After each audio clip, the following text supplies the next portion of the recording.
La séance d'instruction, c'est une étape clé dans l'examen d'un dossier qui intervient à peu près au milieu du processus d'examen d'une affaire.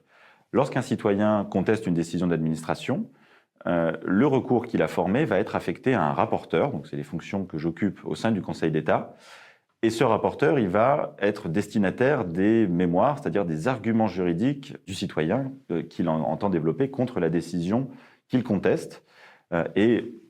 après avoir lu ces arguments, après avoir reçu la défense de l'administration, le rapporteur va proposer une première position sur le litige qui lui est soumis.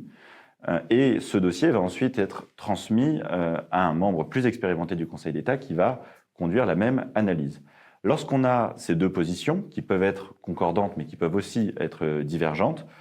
l'affaire va être soumise à l'ensemble de la Chambre, c'est-à-dire environ une quinzaine de membres du Conseil d'État qui vont en débattre collectivement,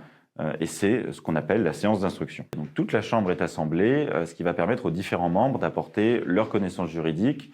sur l'affaire qui est présentée, mais aussi leurs expériences professionnelles antérieures. Un magistrat judiciaire va être très utile lorsqu'on va examiner une affaire qui a trait à la procédure pénale, par exemple. Un ingénieur pourra être très utile si on a des questions techniques qui se posent dans une affaire environnementale. Et c'est vraiment cet échange contradictoire avec une quinzaine de personnes autour de la table qui va nous permettre de déterminer si le point de vue de la Chambre, c'est plutôt que la décision de l'administration est illégale et doit être annulée, si au contraire elle est légale, auquel cas on sera plutôt au rejet du recours, ou si l'affaire est encore trop complexe et s'il y a nécessité d'aller plus loin dans l'instruction et dans ce qu'on peut demander aux parties. Notamment si l'affaire est particulièrement complexe, on peut avoir recours à une séance orale d'instruction dans laquelle les membres de la Chambre vont pouvoir dialoguer directement avec le citoyen à l'origine du recours et avec l'administration qui défend.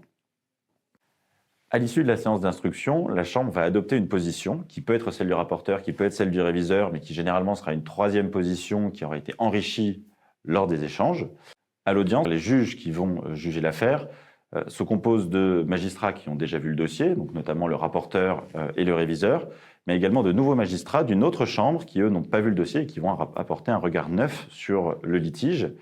Et après l'audience, lorsqu'ils vont délibérer, la chambre qui connaît l'affaire va présenter sa position sur ce dossier et la formation de jugement dans sa globalité va tenir compte de cette position, tenir compte de la position du rapporteur public et débattre afin de retenir la solution finale qui sera la décision du Conseil d'État sur le recours.